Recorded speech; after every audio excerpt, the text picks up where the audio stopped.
writer totally gives me the tools to unblock myself on a project as a painter, which is super cool because I'm getting double. I'm getting double the value out of this. It's awesome.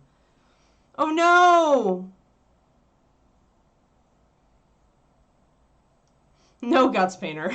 Intuitive painter. Intuitive painter. Darn it. Internet, what? What, internet? What, internet, what? Let me look at my screen.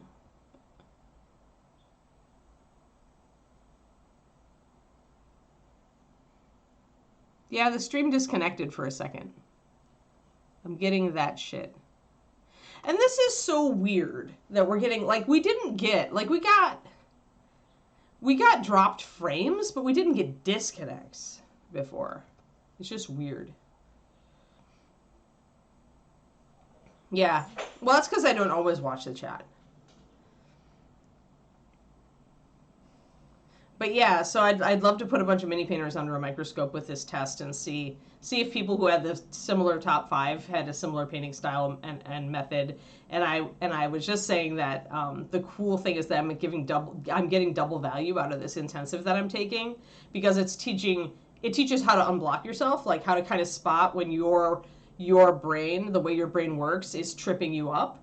And so, because the creative method for writing and painting they're the same, they're just 2 different targets, I can take everything I'm learning about how to stop being, how to unblock myself as a writer and totally apply it to painting, which is funky because you know what's really weird, and I may bring this up actually, we have a Zoom call tomorrow, but I get blocked as a painter more often than I get blocked as a writer, like lots more often, which is interesting, and I wonder why. Like now I want to find out.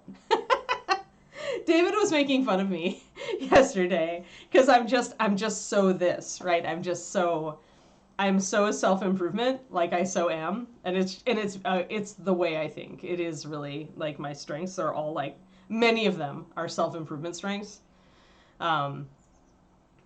So yeah. Silent.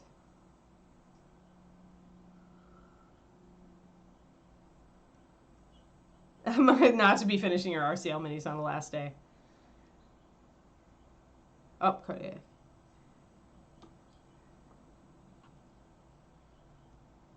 Hold on.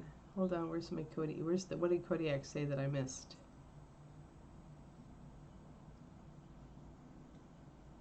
Oh yeah, do it in the Discord. Like, try to figure out. I need a bunch of people to take this simple. If we took the thing is I'm not a coach, and I'll tell you this, the Clifton Strengths thing, you have to pay several $1,000s to become a coach, and there's a reason. Like, there's a lot of learning you have to do to be like coaching on this. And I am not qualified. Like, there's so much nuance, because like, we could all have the same top 5, but if your next 5 are completely different than mine, it will influence everything. So, but your main threads would be the same. Like, kind of the main way you tackle a thing will be the same, but maybe the way that you iterate, or the way that you start, or the way that you find a way to execute, it will all be different. And so, yeah, it'd be interesting. It would be interesting. We keep it really lightweight, but it would be an interesting experiment. But yeah, I'm not qualified to like totally like assess the strengths. Like, I love them. I have thought about becoming a coach, but I would need a lot of money to do so, and time. And when do I have those things? But yeah, it's something that I could see myself wanting to do, because I love those metrics. I love those parameters, and being able to apply something like that to creativity and to help people become unblocked in their process, that would be priceless. Like, that would be why I would do it. I checked all my connections today, and I'm not even close to the mic, which is so weird. Okay, guys, I have on my thing to research and buy a new mic today, so. Sound compression issues? Do you think it's...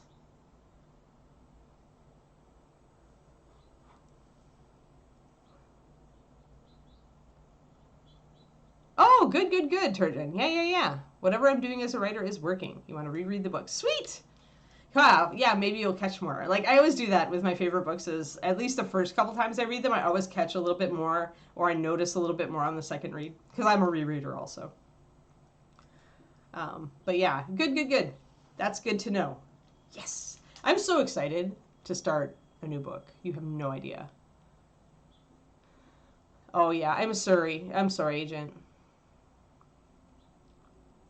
I used to have another mic, an older mic, but I think I'm just gonna buy a new one. Okay, go food. Ask the food question, Pendrake. Ask it. Meanwhile, let's figure out what we're doing with Mr. Link. I do need to redo his hair. I'm kind of thinking, guys, about going white and gold for the shield. What do you guys think of that? Like maybe with a little bit of green. Here, let's get in focus. He must be getting used to it. Oh, that's just Screechy Ann. I'm okay, he says. Like maybe with some little bits of green, maybe a dark green band around it, but I'm thinking about making the center that silver blue that his hair is. What do you guys think of that idea? Or the pale green white?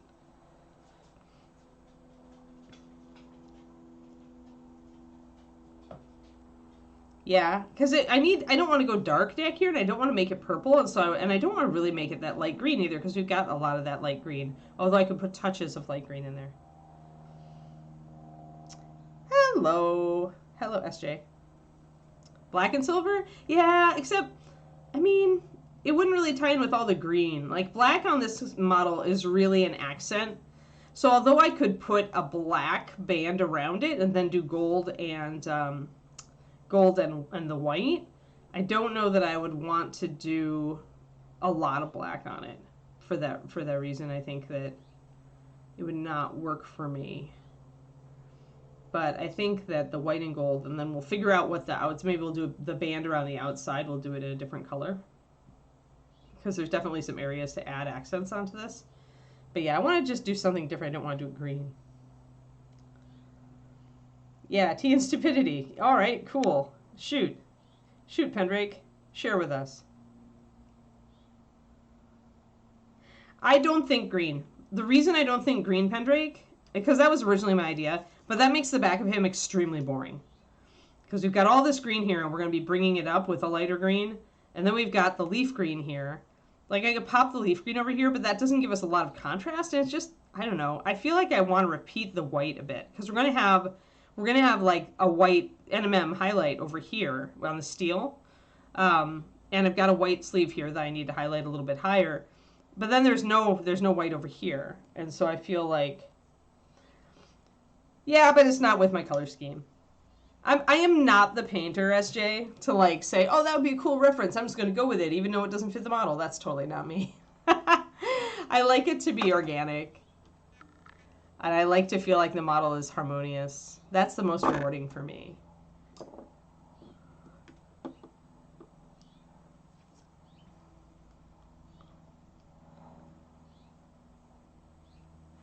But yeah, go ahead with your tea experiment, Pendrake. Okay, I'm gonna mix up some of this this white then. I have to decide if I'm going with the green white or the blue white. So difficult. I think I want the blue white though. I kind of like the blue white, and it's gonna match better with the steel. And then we can do the NMM steel and the shield on the same wavelength. Let's do that. All right, where's my Akata blue? Need Akata blue. Everybody needs Akata blue, in my opinion. It's such a pretty blue-gray, and it makes such nice NMM. And then we're going to get our color. Man, I've got colors just building up here. No, go away, all you colors. Go away. Just cluttering up my space all over the place. Seriously, colors. Seriously. Why? Why? Why are you cluttering me up? Because you haven't put us away, Anne. That's exactly what the colors voice sounds like. There. Oh, man. I mean, everywhere. Seriously, everywhere. Don't know what I'm even doing anymore. There we go. Much better. Okay. Phew. I was feeling crowded there. You get that point where you just get more and more space on your painting desk until you're painting in a tiny little section and you're just like, wait. I think gold with the tree. No. I think gold with tree and white shield. I'm going to go that way. Because the white, you're right, white tree of Gondor and all that, but it's very similar. But that would be wrong anyway. Gondor was a human kingdom. Anyway, we Shadow Raven! Hey, I emailed you. Your email went to my spam folder back last month. I'm sorry, Shadow Raven. I like totally didn't know that was a thing, but apparently my author email, like it's so, oh my god. Okay, guys, we all wish our regular emails were this persnickety as far as blocking spam, but like my author email, which is through Google Workspace, so it's like an extra level of security, it's insanely paranoid. It's like your email client being that paranoid, like crazy person standing beside your door with the battle axe, waiting to grab whoever comes through if they don't know them. If they don't have the password. Oh my gosh. Christmas colors. Yeah, let's not go Christmas on this one. The reddish purple is our accent, and it's pretty played down, which I like. Um,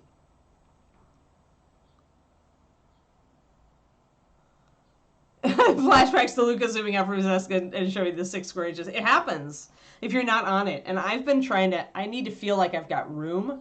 Like it's weird and psychological, guys. So like if you have this problem where you crowd yourself in, clear your area, push it, put things away, make it easy to put things back. That's why I've got, for a while here, I've got a caddy here, and in the top drawer is my paint, right? For a while, this caddy had a glass shelf on the top of it, right? That was the top of the desk. I actually took the top off the caddy so that I could just reach in and grab the paint I needed, because this makes it so easy to put things away, and that is so key if you're going to keep your desk clean. It's got to be easy to put it away. It's got to be minimal effort to put it away. Okay. True Leaf Raspberry Tea. Shoved it in the freezer because it wasn't cold. Wanted it to chill. You forgot, and it froze. Oh, it should be fine.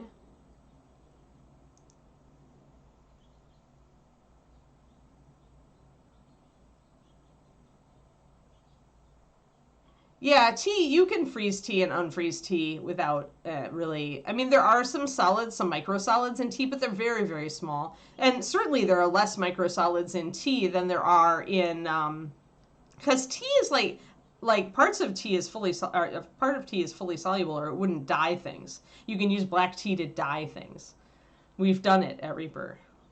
It's like tea stain something finish. You can use it on walls and stuff. Um, Yeah, everything in a shoebox is very difficult because then you don't want to put it away because then you have to dig for it afterwards, right? Yeah, it's just I haven't used that on the rest of the model. If we wanted to do an autumn model, then I would have done what I did with our other wood elf, where I'm working in those colors, and then I'll be able to work in those colors on the front as well. So you've got to set out to do it if you want a harmonious color scheme. If you don't care, then you're okay. But yeah, exactly, SJ. But yeah, you can exactly, you can freeze cold tea into ice cubes to keep your tea nice and cold. So it's actually just fine, Pendrake. It won't, like, I freeze broth, and broth has a lot more solids in it than tea does. And when I unfreeze it, it's not like it's out of solution or anything. You're fine. Just unfreeze it. I mean, honestly, I used to do stuff like that and freeze those bottles because I like the Pure Leaf unsweetened. And I used to just freeze them if I was going out somewhere where I wouldn't have any refrigeration or way to keep them cold. Because as the ice melts, tea will become available and it'll still keep that core of ice in the middle of the bottle, which helps keep your tea cold. No, I didn't follow up on it. I've been so busy. Oh my God, Pendrake. Oh my God. Remember, I'm trying to get a book ready for publication and finish my Patreon with less time in the month than I normally have by quite a bit because I'm driving to ReaperCon. So I'm trying to get, plus I'm kind of trying to get a start on next month's Patreon because I'm not going to be back until way late, like way, way late. So yeah.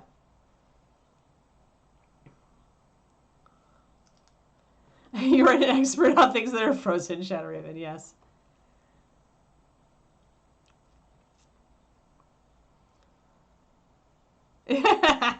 Shadow Raven, would you still have time to read it? It'll be what, 12 or 13 days, I think. Are you a fast reader or are you a slow reader? If you still have time to read it, I'll gladly send it to you. I didn't check to see if you responded. But if you still want to read it and like just toss me like your thoughts as you read it, even if you don't finish the whole thing, I'm still up for that. And especially if you want to leave a review. I'll be emailing you guys about the review thing later today. Yeah, it's a 4-day travel time, and I'm leaving like. Plus, I always forget this, but you guys also maybe want to, maybe you feel this way too. But actually, let me mix up this gray while I'm talking. I always forget, but I'm not forgetting this time, that I have to count the day before the travel as a complete wash, because my brain is the kind of brain that wants to get everything prepared, especially for a 12-day road trip, which is more than I've ever done before. So it's going to be like, okay, how much laundry, how much clothes do I really need? I do have access, technically, if I hit up my ex, I do have access to laundry at the, and maybe at the hotel. I don't know. I've never used a hotel laundry. So I'm going to do a half and half mix, guys, of cloudy gray and ash and blue. But and planning Kiki's food and making sure the freezer's going, and, and just planning how I'm going to do the car load out with the freezer. All of that, the day before, is a wash. So that means I'm leaving 5 days. 5 days to do all this, maybe a little bit of the 6th day as well, which means I lose almost the entire last week of the month, which is key. I have to do. Plus, I'm launching a book in the middle of this. So this is this is a Christmas level insane month for me. I'm doing so much to try to even out my stress, crazy, crazy, crazy. Yeah, I can't do that, SJ. That's not my brain. My brain is the brain that never forgets anything on a trip. You can always count on me to have everything, or to have a backup plan if I don't. But that means it does take me time. Oh, okay, cool, Shadow. Is PDF okay?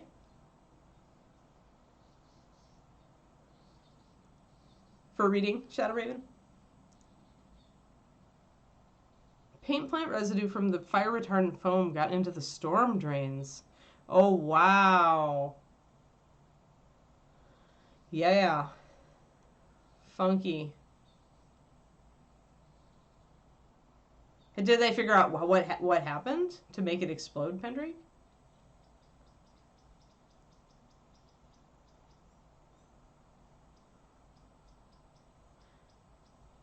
Yeah, you've got a good brain on that then, Satanic Jesus. Except that, you know what? It also depends on how much stuff you need, right? I have Crohn's disease, and I've got back issues, and I've got a puppy. So I've got all these things. I bring my own diet when I travel. I used to joke that me, since being diagnosed and switching to, a diet that's different, which makes it hard to eat on the road, is like packing for an army. Paint explosion was in Texas, Kodiak. It was a Sherwin-Williams plants, I think. But David, my husband, he has a lot less to pack. So he's much less likely to forget something because he's got a lot less to pack. Oh, super Shadow Raven. All right, let me put you on my to-do list. I will do that right when we get off this call. Let me get over onto that and say blah. Or I'll do it after Kiki walk. Expect it early afternoon or mid-afternoon, depending on where in the world. Oh, you're up in Canada, but I don't know if you're east or west. Send Shadow Raven book.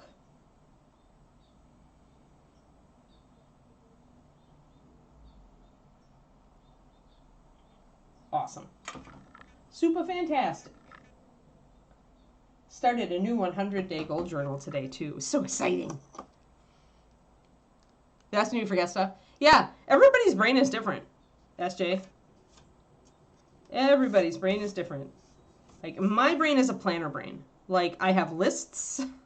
I have lists and executables, and when I want to pack, I must put all of my focus into it. And that's just my brain.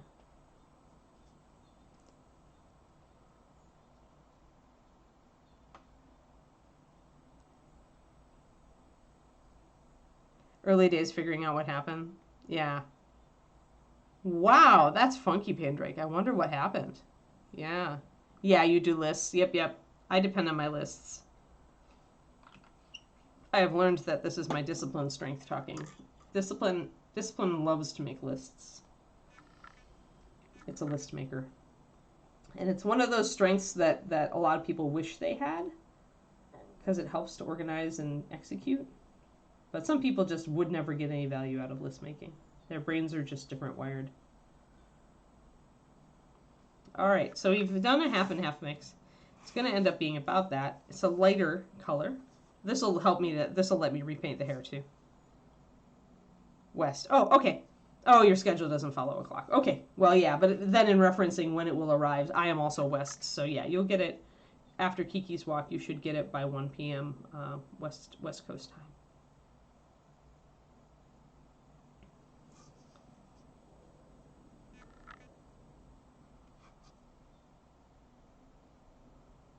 There we go. We'll cover over that green work.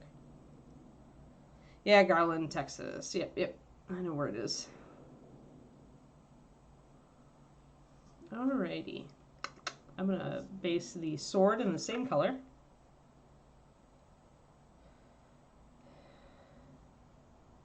Quack, quack, quack, quack.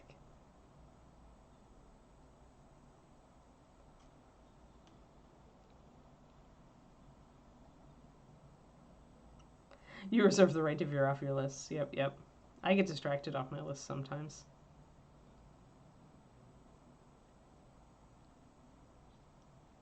Oh, your trip to ReaperCon is back on, Quindy?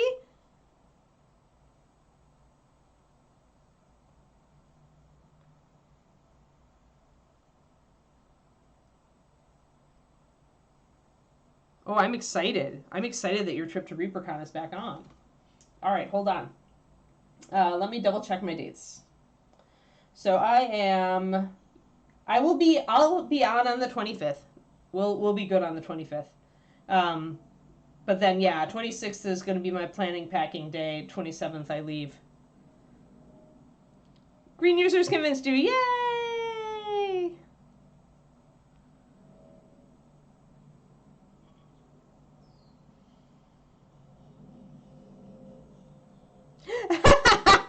That's not a list. That's a directive. That's the title of a list. Put everything we need into the car. Very happy that you're coming, Gwendy. Very happy. So yeah, the 25th will be my last stream day before the con.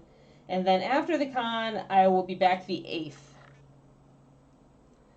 I mean, technically, I might want a day after all that road trip to just die, except that the 9th and 10th can be my dead days. So I can stream so you all know on the 8th. I'll stream that Friday to let you all know I made it back.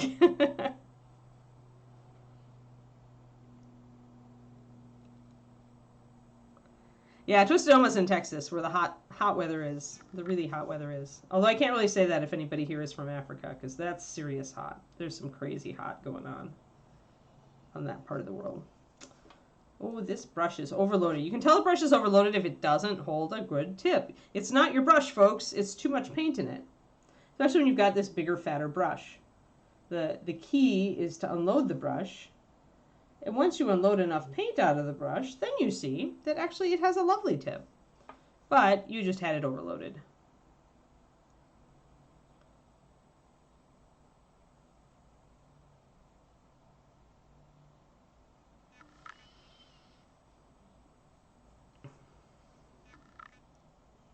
Just going to go back and touch up this. There we are. I'm going to paint this entire shield gold, or entire shield white, and then I'm going to, or off blue gray, which will become white, and then we'll go back over it. But I want to see it. See it, and I know that once I go over it with all of this gold and some green, that it will be not as much like, oh my god, white. So, yep. Yeah, that's not too bad. I guess I don't miss that many stream days because of the weekends. Oh, San Antonio, cool. I have been there for conventions. Or a convention, anyway.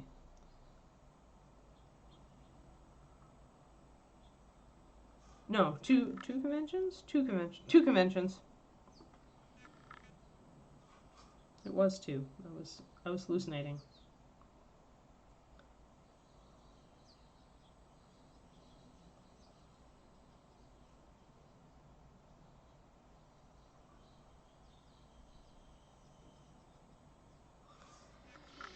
Alrighty. Unbox. Yeah, I don't know how much loot I'll have. I'll be bringing loot for other people this year. Because I'm bringing some of my books. I have, I think, 10 softcover trade paperbacks of East of the Sun. And I have 4 hardcovers. And then I'm going to order West of the Moon. I'm going to hope to God they get it to me in time. I have no guarantees, but I'm hoping to have softcovers of West of the Moon. I won't be able to get the hardcovers in time. I know that just looking at Ingram's shipping schedule and my release date. There's just no way. No way I'm going to get it before I have to leave. Yeah, right. Well, and we normally are off on Labor Day anyway. Oh, did Rhonda do the Reaper campaigns? Awesome. I will get them. Maybe I can do that for my next, some of my PDF for my Patreon. Cool. I always liked gold on white. I always liked the look of it. So we're going to let that, I put a very fluid coat on, a very thin fluid coat on. You can see it kind of, it wept a little bit there. But I can bring in my brown liner in a second and clean that up. But yeah, I look forward to seeing the Reaper campaigns. I assume they'll have them on sale at the con. I'll have to pick them up. In fact, I should put a reminder on my phone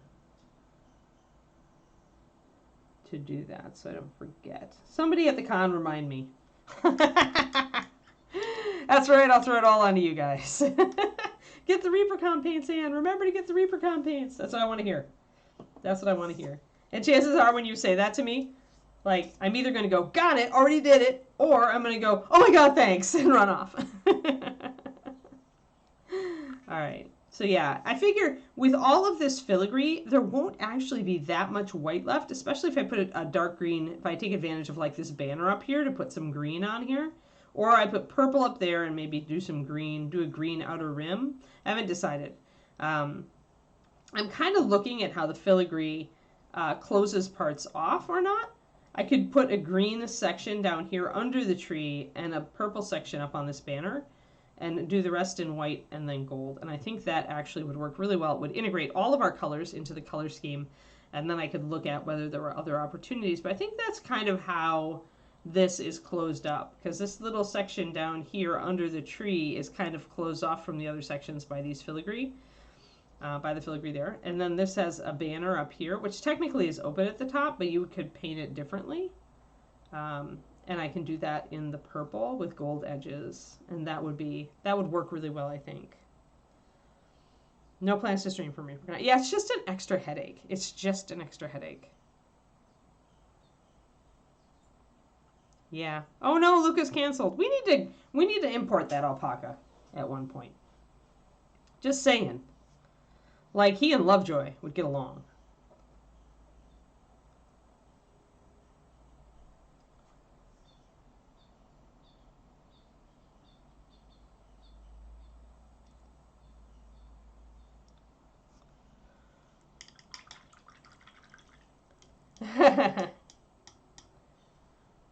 Golden White Dragon.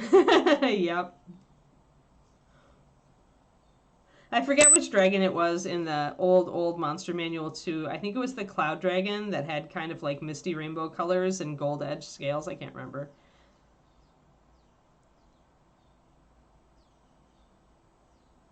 Yeah, not likely. Oh, short beep there. What the fudge? Okay, guys, I promise I'm going to handle this. Gonna have to free up some money from somewhere and buy a new mic. It happens. At least I can write it off on my expenses. And I'm being really good these days at tracking my expenses.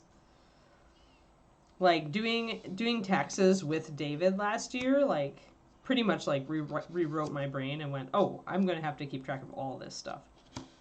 So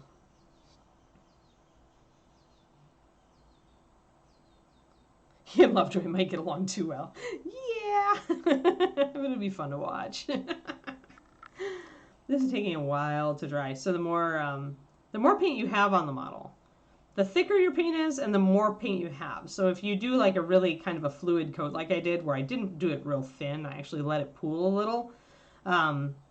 It's going to take longer to dry, and weirdly, thicker paint, even though you would think that like you haven't added as much water, so it should dry slow, it should dry faster, right? But in actuality, the thicker paint dries slower than a thinned paint that's put on in a thin coat. So, yeah, taxes ick.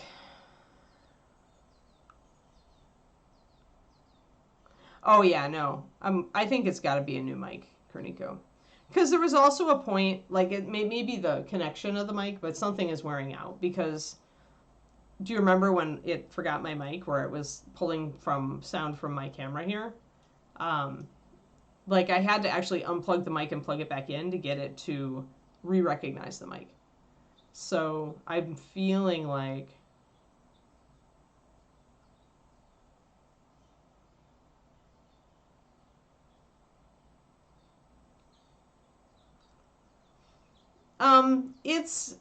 it's the thicker paint, because it's thicker, you have to wait for the top and the bottom to dry. Like it tends to dry, it tends to skin over and then dry, SJ. And so because it's that just it has really very little to do with a medium, because understand that the medium of most paints is, yes, there's resin, but it is mostly water based. Like it's a water based paint, it has a lot of water in it, it's just in an emulsion.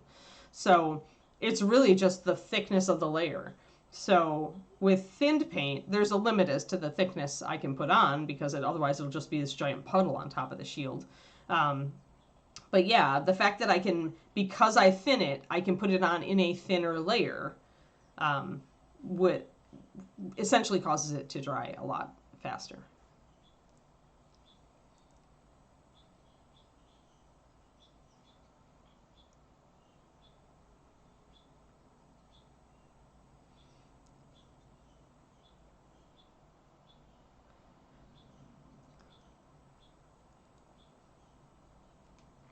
Oh, I only do the focusy thing like once usually at the start of the stream. Like it only beeps when I fix focus. It doesn't beep when I just adjust focus if it's not focused in. Right now it is actually focused in. If you see any variation, it's because I'm moving the mini so the focal point changes. All right, so that's good. Let us clean. I cleaned up that. I want to kind of go. Let's grab. How do I want to do this? Okay, so best practice. Even though this is counterintuitive, I feel like the best practice here is to actually go over everything with the liner, go over it with the white and then the gold. If I go over it straight with gold, I'm going to have to line around all of these tiny filigrees. And that is going to be a royal pain. So I feel like, yeah, I was waiting for paint to dry, Pendrick.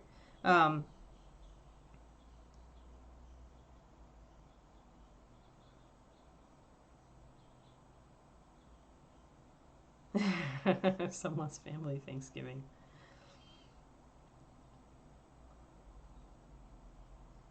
Literally and metaphorically, yes. All right, so I could do just the gold coat and then probably have to do 2 coats of it, and then but then I would have to line around all of these things, and inevitably then I would also have to fix my lining because I'd be trying to line around all these tiny filigree. So the easier way to do this, even though it is, and possibly the more efficient way, even though it's very counterintuitive to say so, is to paint everything I want gold in dark brown first, then to do the white underpaint, then to do the gold. Because that way you don't have to, you might have to do a touch up with lining, but you don't have to actually line the whole thing.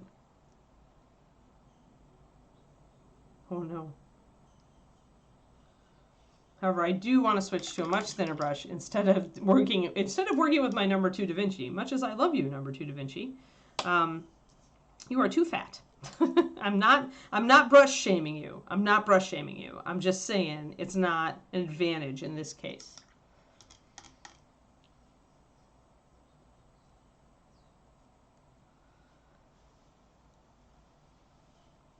I don't use a blow dryer ever, Pendrake, and the reason is that I found when the person who was originally teaching me the paint department, they used a blow dryer to dry paint samples before looking at checking them for color match.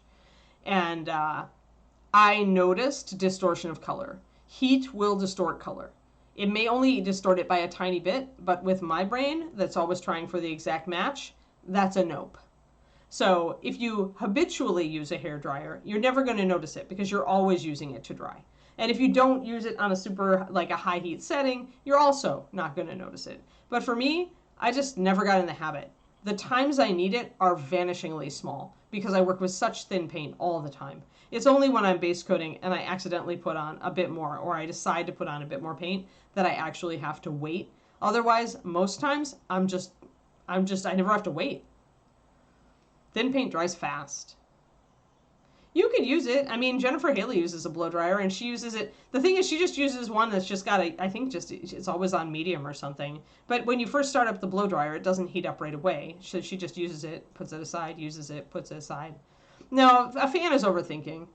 I mean, you could, but I mean, if you're going to use a blow dryer, use a blow dryer. Just use it on a cooler setting. Understand that if you hit it with too much heat, it can distort your color.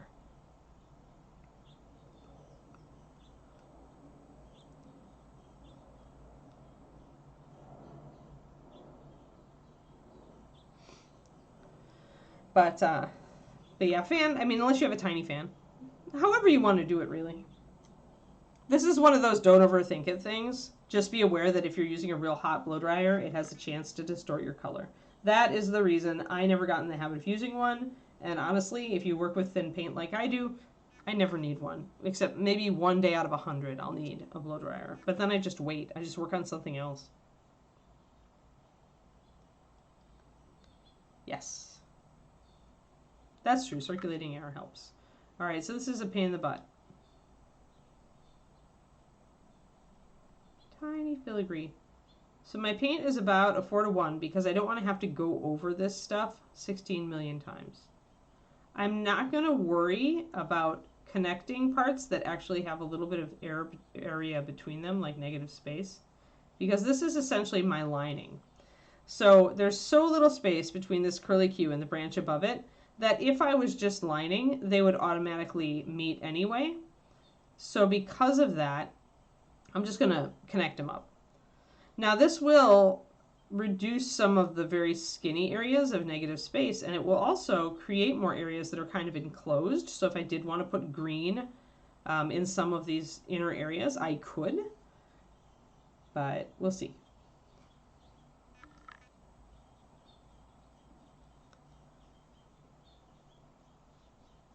Yeah, this fan works. Oh yeah, so slowly in the winter, yeah, 'cause it gets cold. Definitely temperature affects it. But yeah, really just don't use a very hot, never use a heat gun, for example. Like at Reaper, heat guns were fairly common. And I remember Gary using one to dry paint once, and I was just like, that's like the opposite of what you want to do.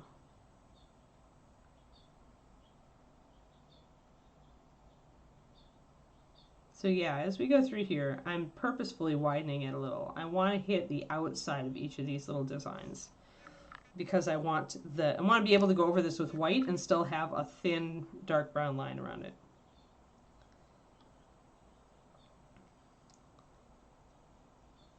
Yes, that's what I meant. Is if you hit paint with heat, it distorts the color. Usually because paints tend to go darker anyway. But it doesn't. I mean, it varies. It's not like I've done a huge amount of like tests on this pendrake. I just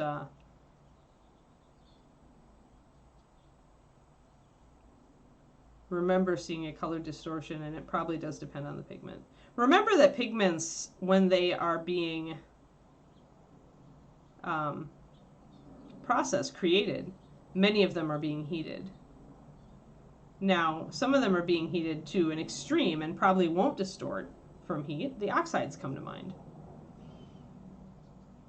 But others are pretty sensitive. So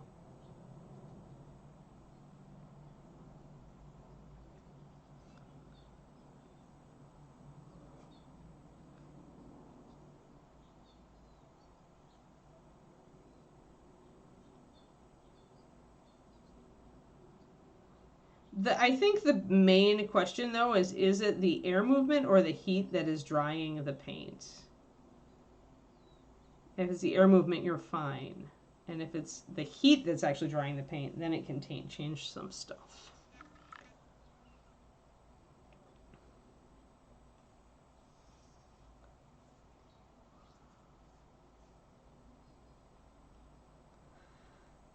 Oh, yeah. Yep, yep.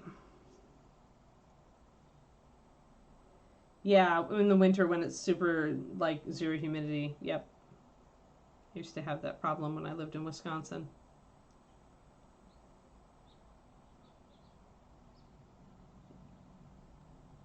When it was a really awful winter.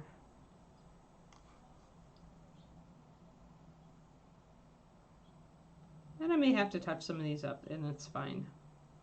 So really, when you're doing this filigree, I mean, the easy thing is, you know, do a wash, but then you have a lot of touch up too, so.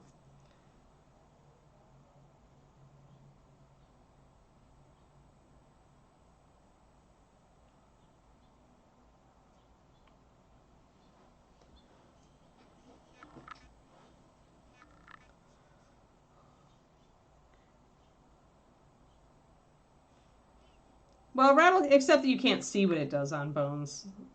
Rattle can, some rattle can primers and paints interact with the PVC SJ.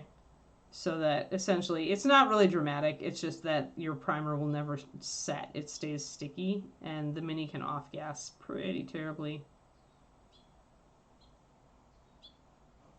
if it's the wrong thing. I remember a paint club person bringing a box of models that they had primed,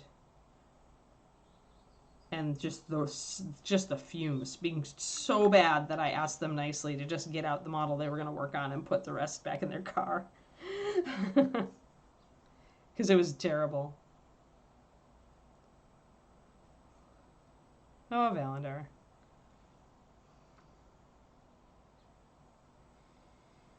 Scarnico. That would be a very saggy, sad mini. This is an older brush. It's definitely grumbling at me for using really, like, relatively thick paint. Sometimes 4 to 1 is considered thick paint if your brush is, like, old and thin. It gets very sad about that. It likes really thin paint.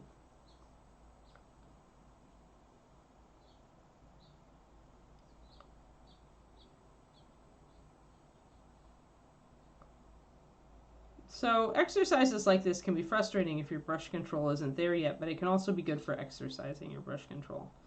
The key is to go slower, to thin your paint, and to take your time. Get in your Zen zone, put on music you like or a podcast, and just kind of go. If you're an impatient person, then this technique will be maddening to you. Yeah, you never go if any... Yeah, right.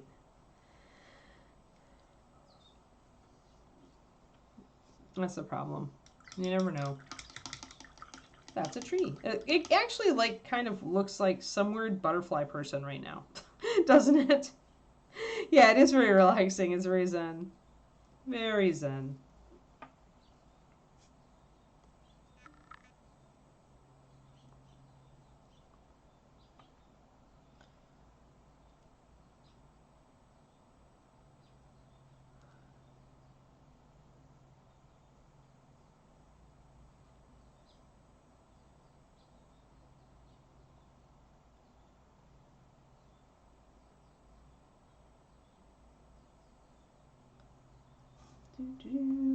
I'm gonna see. I'm excited to see how far I can get in my book editing today. It's kind of like grab everybody's notes and drag them together, and then organize them in the order I need to that I'm going to be reading, and then execute as I go.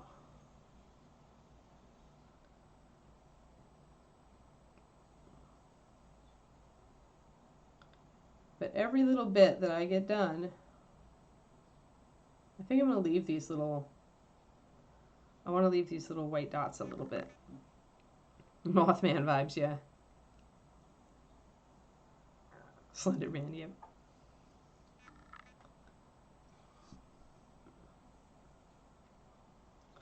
But because these little roots these are pretty cool, I do want to, I'll probably come back and accentuate them a little bit.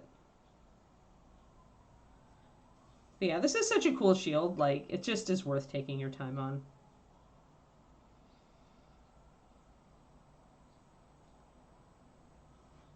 In other news, I'm going to be missing so many CrossFit classes that I'm making up like the next 2 Saturdays and after this one. The next 2 Saturdays. 2 Saturdays before and 2 Saturdays after. So maybe have 3 days a week of CrossFit for like eternity.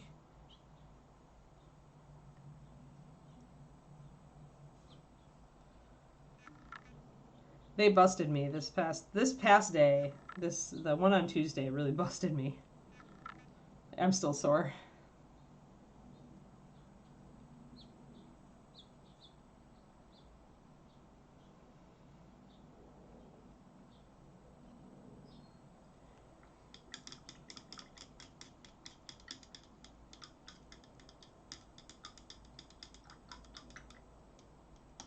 As Valandar says, though, Slayer, there really aren't any really safe. Like, I mean, the best thing you can do is just use a brush-on primer or a good brush-on primer through an airbrush where you're not dealing with aerosols. If you want a smooth coat, use an airbrush.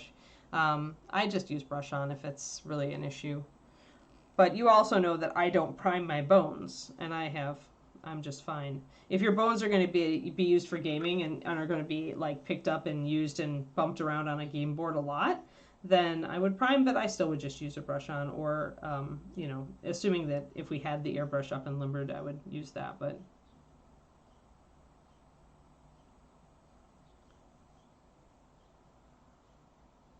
okay, we're going a little bit too far on that, but that's all right. I can touch it up. All right, now I have to kind of look at what these shapes are, and it's kind of curly leaf shapes or curly vine shapes.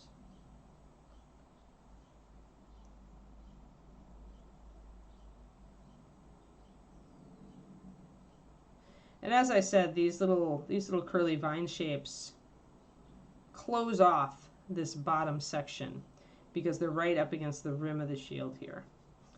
So they essentially make this little section underneath the tree its own sectioned off. You know, I can make it a different color because it isn't going to bleed into the white. Pendrake, Bryce told me that a bunch of them actually get together early in the morning to do CrossFit at ReaperCon. Like, there is a group of people that does CrossFit that gets together in the mornings at ReaperCon to do it in the hotel gym.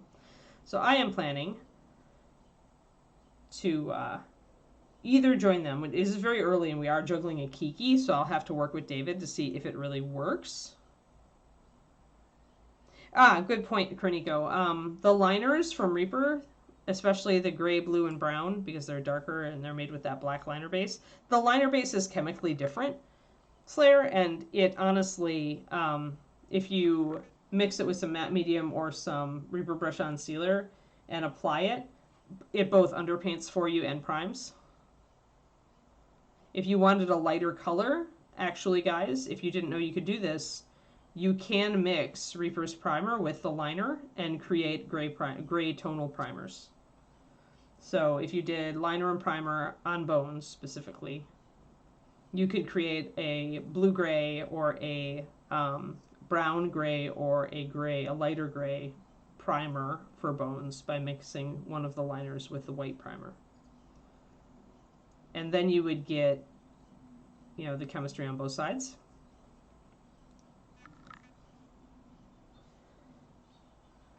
Safaroko, I like Tamaya or Tamiya, depending on how you say it, I guess. The Japanese one, or I actually like Games Workshop.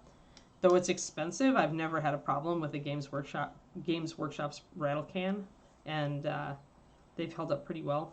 It's a good tooth. Sometimes the Tamaya feels a little bit too smooth sometimes to me. I've had that comment from other painters too. It depends. These days I tend to use Games Workshop because there was a problem with finding the Tamaya at one point and I just got out of the habit. Yeah, there you go, Quindy. Brush on light and...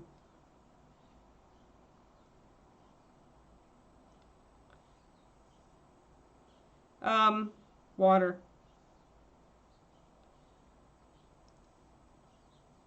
Michael Proctor and Aaron Lovejoy thin with 90% water, 10%, 90% isopropyl, or whatever percent of isopropyl you can get where you are, because here in California you can't find 90, but like an 80 or whatever. But essentially mixing 10% of that isopropyl into and 9 parts water, 1 part isopropyl, and then use that to thin your airbrush paints for Master Series Kodiak. That is from the experts. From the experts. Oh, that said, Ed always used just water. Remember that Flow Improver has a particular, it has a particular function that doesn't necessarily come in on airbrushing. Okay, so let's go paint chem. Let's do some paint chem here. Mothman can sit here. All right, so Delio, why Flow Improver will not help your airbrush paint? Flow Improver has 2 functions. One of them is to, and there's different kinds of Flow Improvers, and some of them do better at one thing or better at the other, and some of them are kind of a combo. Reaper's kind of a combo, but then we mix 2 different ones. Pro tip. So Flow Improver breaks surface tension, for one thing, so that the paint will come easier off of your brush. When you're airbrushing, this is a non, this makes no difference. Makes no difference at all. Your airbrush is going to push that paint out. It doesn't care about breaking surface tension. It's going to aerosolize the paint. So that means that function of Flow Improver is essentially a non-starter as far as airbrushing. It's not important at all. The other thing that it can do is to keep the paint in solution a little better, and to also help it self-level. So when you put down the paint on your model, it'll help it dry in an even coat. Again, not something you even care about with airbrushing, because the whole point of airbrushing is that you're putting on a thin coat that's perfectly even. You don't need your paint chemistry to work with you on this. And your paint with the MSPs and an airbrush is going to be thick enough that it's not going to separate in the time that you need it to go through your airbrush. So the keeping in solution factor also is not important.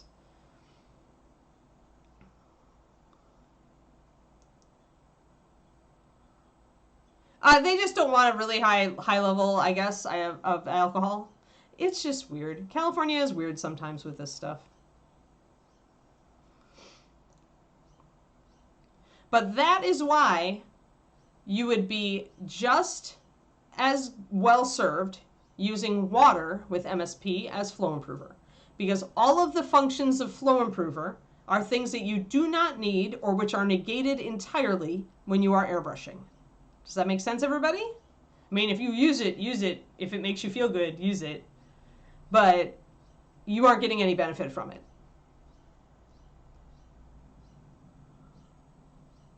Oh, yeah? 90% water with 10% isopropyl. Which class did you take? Because every instructor is different. Everybody's got a different system. But all I know is when Proctor taught me, and then Lovejoy also, I believe, uses a mix. But definitely when Michael Proctor taught me, he was like 90% water, 10% isopropyl. Okay. And they said use Flow Improver? They might not have known. Keep in mind, I've got chem knowledge here. I know more than most of those people about the chemistry and the function behind the ingredients of paint. Let's just put it that way.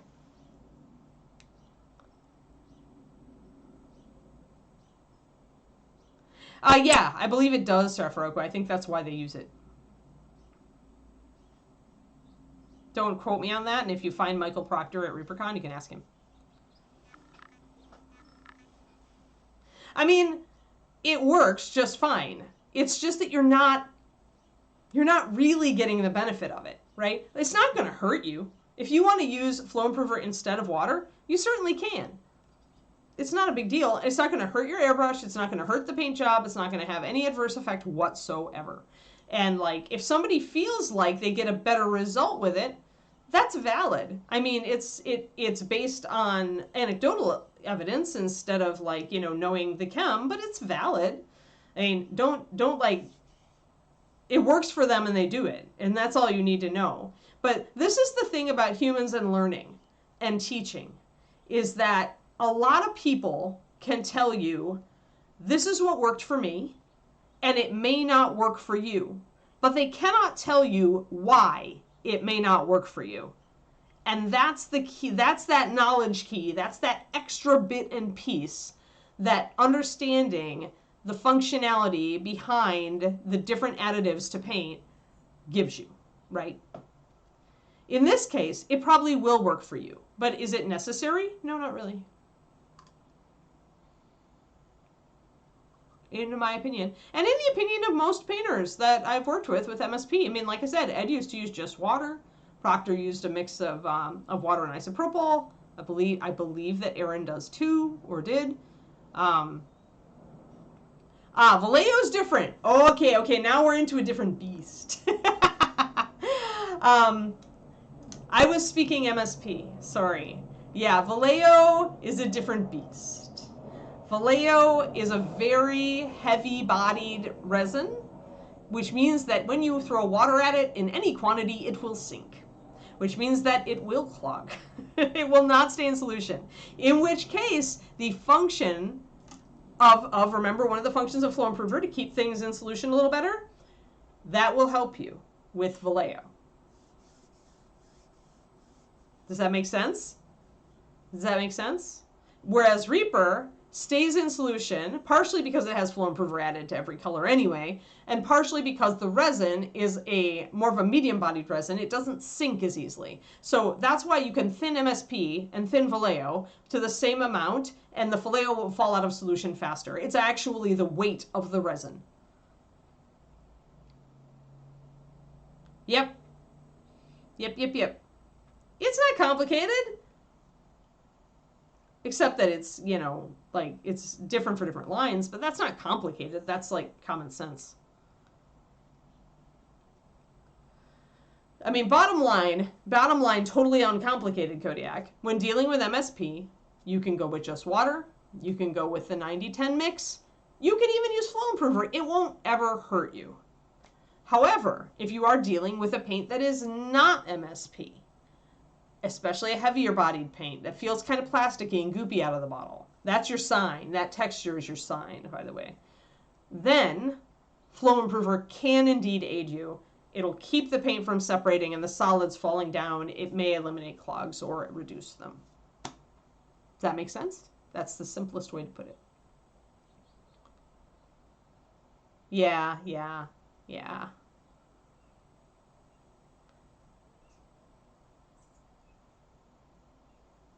Yep.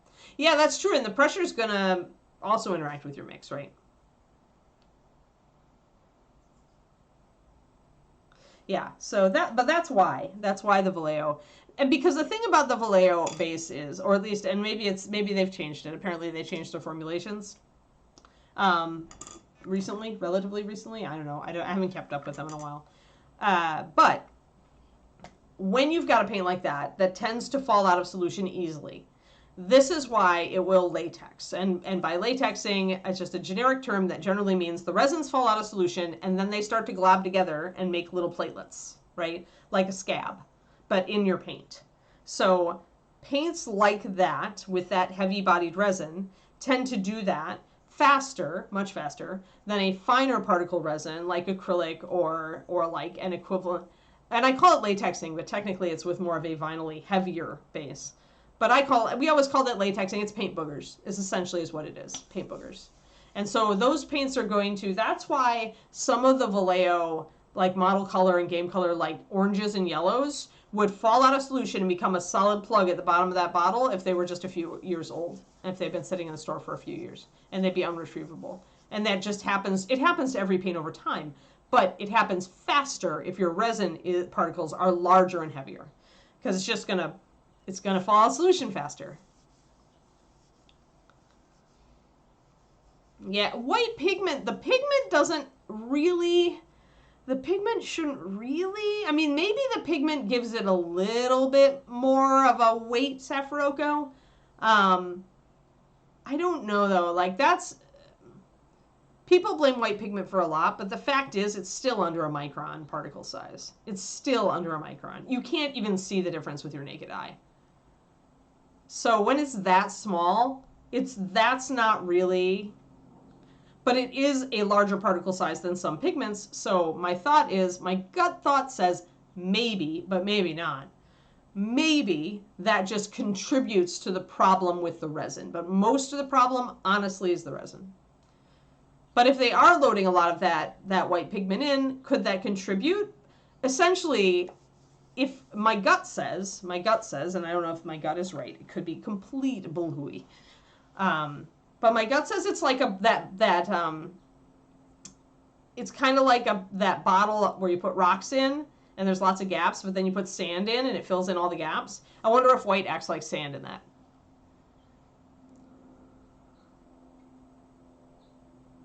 Yeah, the Vallejo primer. The problem with Vallejo primer is that it is as soft-bodied as Vallejo paint, which means if you sneeze on it, it rubs off.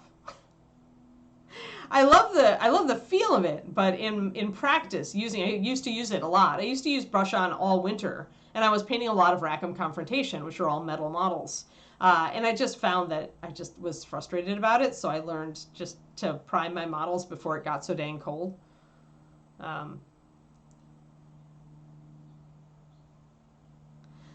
Hey, Shadow Spawn, thank you for the resub, 47 months. I'm sorry, I just barely got that in before it fell off my page, but thank you. We do appreciate it. One more month and I get to sing a quadra-subiversary to you. But yeah, so anyway, that's my take on it. That's what the paint chemistry taught me, along with some extrapolation and guesswork there on the why the white in particular might be bad. But if white is bad, I would actually expect like the oxides to be almost as bad. Like if that theory is correct, then other heavy body pigments should also have that problem. And the next most heavy bodied pigments after white tend to be yellow or brown oxides. Yellow, brown, and red. But it depends, right? Some of them aren't as high micron.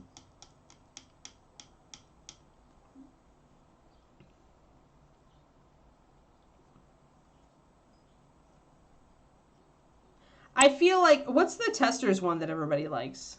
Isn't there a Testors primer that everybody likes a lot? Both brush on and airbrush? What's that? What am I thinking of? Help me. Help me, Obi-Wan chat. You are my only hope. What's that primer that everybody was raving about like 5 years ago? Not AK. I can't remember.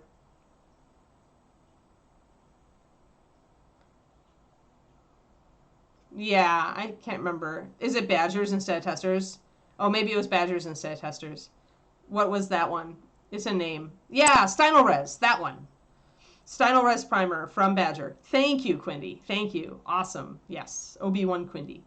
Safaroko, whether you want your primer to be smooth or not is a personal preference. Some people actually prefer more texture on their primer. I do not. I like a nice, smooth primer, but I don't want it so slick.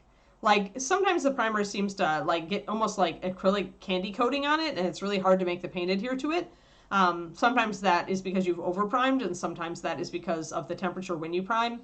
But I don't like actually texture. It's tooth is the word that we're looking for.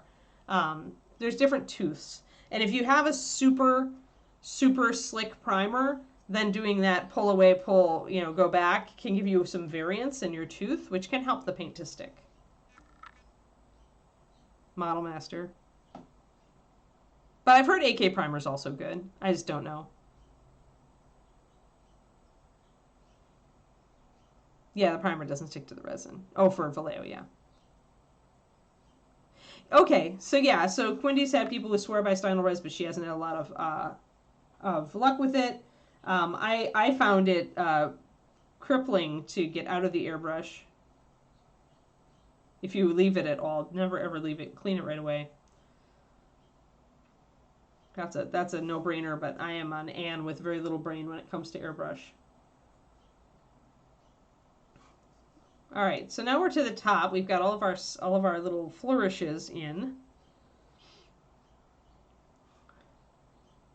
And yeah, maybe it is a humidity thing. I mean, that's going to be a factor, but no way to know really without testing it in different environments.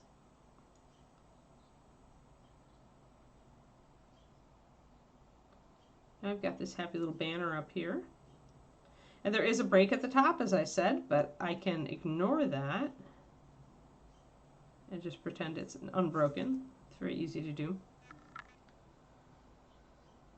Okay, so AK is it. I mean, bottom line, whenever you get a recommendation, it's going to be, you got to try it yourself. However, that said, the humidity point is a great point. And what you can do, if you really want to inform your decision, is to ask that person, what kind of climate do you live in? If they live in a high desert climate like Santa Fe, and they have great luck with stynylrez, but they haven't had great luck, you know, with X or Y, and you also live in that climate, maybe you know what primer might work or to avoid. It's a little extra information, right? Because humidity does affect primers, absolutely.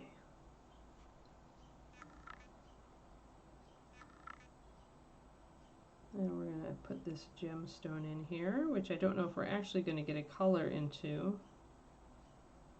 And again, there are breaks around this gemstone, and I could embrace those breaks, or I could say, no, I want this banner to be a color, and so I'm going to connect all my breaks so that I can make this banner be a color. Wow, we have taken a lot of time up with paint chem and other stuff today. But it also takes time to do this kind of fine work. Like,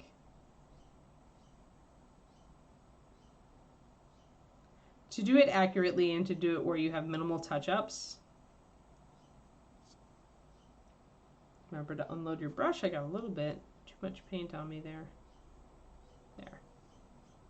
Now I'm doing the rim of the shield. I'm going to block it in with the dark.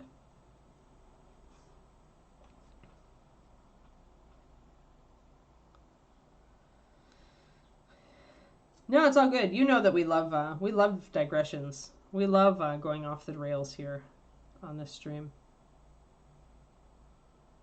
Oh, see, I got a little wobbly there, and that's fine. I can touch that up. Don't kick yourself. Don't be hard on yourself about this stuff. Even I, with my crazy hand-eye coordination, even I have wobbly moments. You just have to go back and fix it. Just be ready to fix it. Just be ready for it not to be perfect out the gate. I know, so hard. Remember, perfection is the enemy of learning, the enemy of iteration.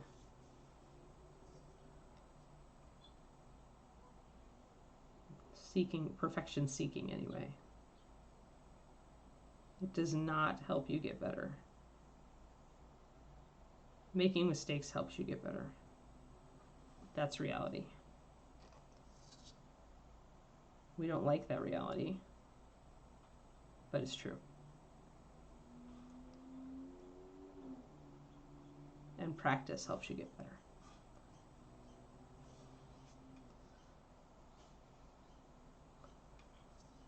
Alrighty. And I've got a little line in here, which I probably want to make gold, so I probably do need to, oh no, I blorfed. But you know what? I blorfed. If I grab some water, there we go. Sometimes you can fix your blorf fast. There. All right. So I've got that little line you can see right there. I think, I might have to paint that and then come in and do the dark over the top and then do the gold. If I do it now, when I paint green over it, I'm just going to lose my dark. So, alrighty, just looking at these guys.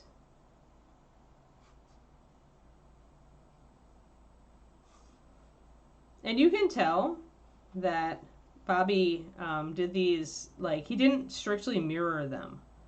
Like, there are differences on each side. Like, he actually sculpted these. He didn't just sculpt one side and then flip it, because you can tell because there are differences in the design.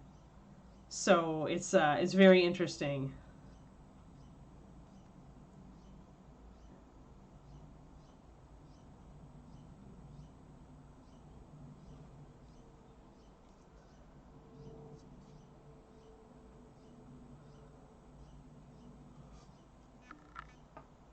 Now I've got double blorfs, double mod blorfs. Great.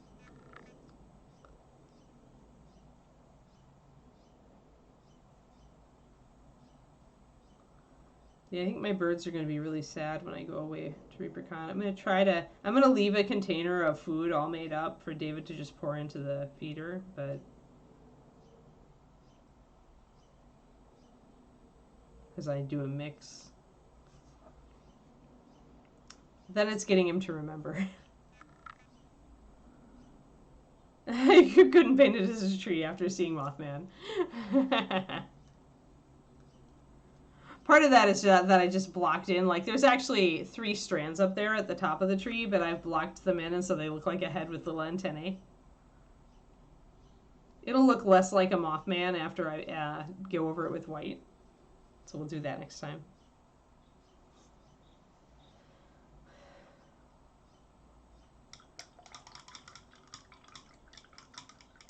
It's like that in life.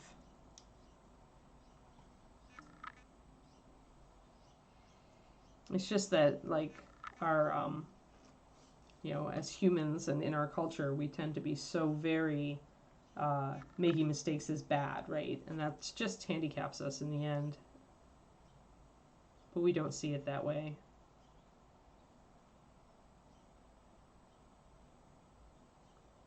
A great manager or company owner will see that.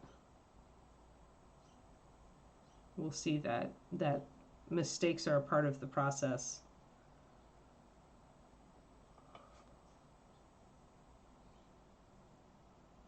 Just fixing a few things here that didn't quite get as solid as I wanted.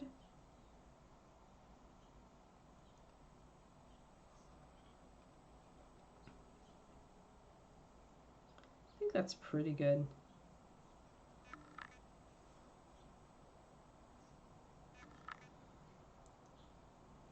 Yeah, fall off and recover faster. Yeah, that's good. Yep.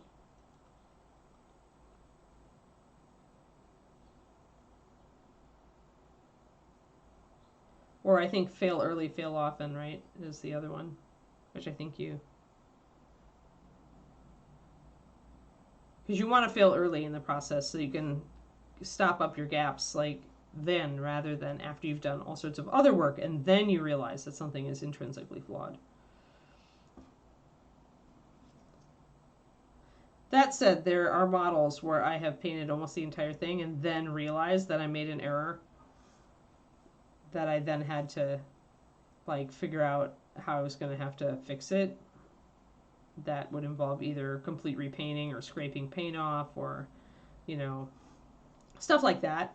That can really kill your enthusiasm for a project. But it happens. It happens. Yeah. Fell off and blame it on everybody else. That is the sad truth of management today. Kerniko. I'm sorry. I'm so sorry. All right, so we have a tree. We have a tree. And it's 11:07. I'm surprised that a certain DOG hasn't stuck her snout in here to nose me and say, hey, it's time. But yeah. So we got to talk about a lot of stuff today. Including paint chem. Sorry, I don't know why I'm yawning. I actually did sleep last night, although I did wake up a bit, so it is the thing. It is the thing. I haven't checked my sleep score. Fitbit will probably say, you need more sleep. And then I'll have to get... Oh, hey, it's the DOG. Did you hear me thinking about you? Are you psychic? Are you psychic, DOG? Are you? Yeah? Hello. Hello, DOG. Hello. Yeah, are you going to learn that that's your name, too? Along with Papa and Keekers and Keekasqueak and Doglet and all the other names I call you. Bubba. Bubba. Yeah, Bubba is your favorite, huh? Come here, Bub. They didn't get to see you. Kiki. Will you come in over here? Yeah, you can come up with your no hide. Show them. Oh, she has slippy paws. She slips off my leg really easy. Here, Keeks. Come here. Kiki.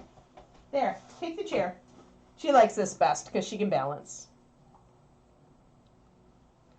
Yeah, she brought her no hide for you guys. She got it in her, oh, did you? Yeah, you've got it in your mouth. Here, can you look up? There you go, the cigar. And how she's chewing it on my chair. All right, Kiki. This no hide brought to you by Kiki. She's a cutie. Well, you get to see her in person at ReaperCon. Kiki will be, I'm planning, and we'll see how she adapts, but I'm going to have Kiki at the con on the 2 least busy days. So I'll have her at the con on Thursday and Sunday. Friday and Saturday, she's going to be with her at Camp We Don't Want Ya, which is essentially my ex's house. He's going to watch her because there's going to be so much happening on those days with awards, judging, award ceremony, stuff like that. So essentially, he's going to watch her pretty much all day those days. But I will have her Thursday. So if you want to meet a Keeks, remember that she is a little bit head shy, and she'd much rather come to you first. And not because she's shy, but she doesn't like strangers reaching for her. That's something that she is not comfortable with, and I'm cool with that. So yeah, just remember that it may take her time to warm up to you, and if you stand there and wait for her to give you kisses, and you don't like it either, okay, Quindy's like, same. But yes, there's my Doge. But yeah, so Kiki will be there, and this may be the only year Kiki comes because honestly, this is going to be a monster road trip. Monster. Oof. I have to be working on a new book by then, guys, because I'm going to need to, I need something to occupy all those hours driving. Oh, man. You're a side too, so you should remember. Yeah, essentially, if you just, stand there and let her sniff you, or, get down on the ground and let her sniff you, if you sit on the ground, she'll come up to you then because she feels like you're not as intimidating, not as crazy, not as looming over her, right? Dream head shy there, too. Yes, exactly. So if you apply that to Kiki, then you'll be great. Okay. So Reaper Live is on unless John jumps in and says nope. I'm trying to think if there's anything else. I guess tomorrow we're going to be back on Mermaid because I still haven't come up with mouse ideas. I'll think about the mouse ideas. Eventually there'll be mouse ideas. Maybe once I'm at Reaper, I'll look for tombstones and stuff. Doop. So yeah, so we're working on this lady tomorrow. I got the skin in, we got the lining in. Now I need to get more of that purple shading onto her skin in various places. And once we have that purple shading in, we're going to start bringing everything up. And that's going to tell us whether we have the skin tone we want. Because when you first put a Caucasian type pale skin tone on your figure, it's going to look really light. And then when you shade it down and highlight it up, then you're going to get a better idea of if it's actually going to convey what you want it to. Yeah, it's Drunken Mermaid Friday. Don't tell Luca. But yeah, so that is what we will work on tomorrow, folkses.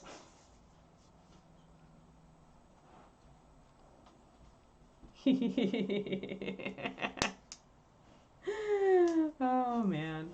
Kiki, what you doing? What you doing, Keekers? Keekers is being disruptive because she knows that she wants her walk. And school is back in, which means that it's both easier and harder to walk her. Easier because there's not going to be dogs running around in the big field that I have to wrestle her away from, and harder because there will be kids running around in the big fields and more people in general. But yes, thank you all for tuning in, and yeah, it's time for me to get my butt out and walking my papa. I hope you all have a lovely Thursday, and we will be back tomorrow. Be there.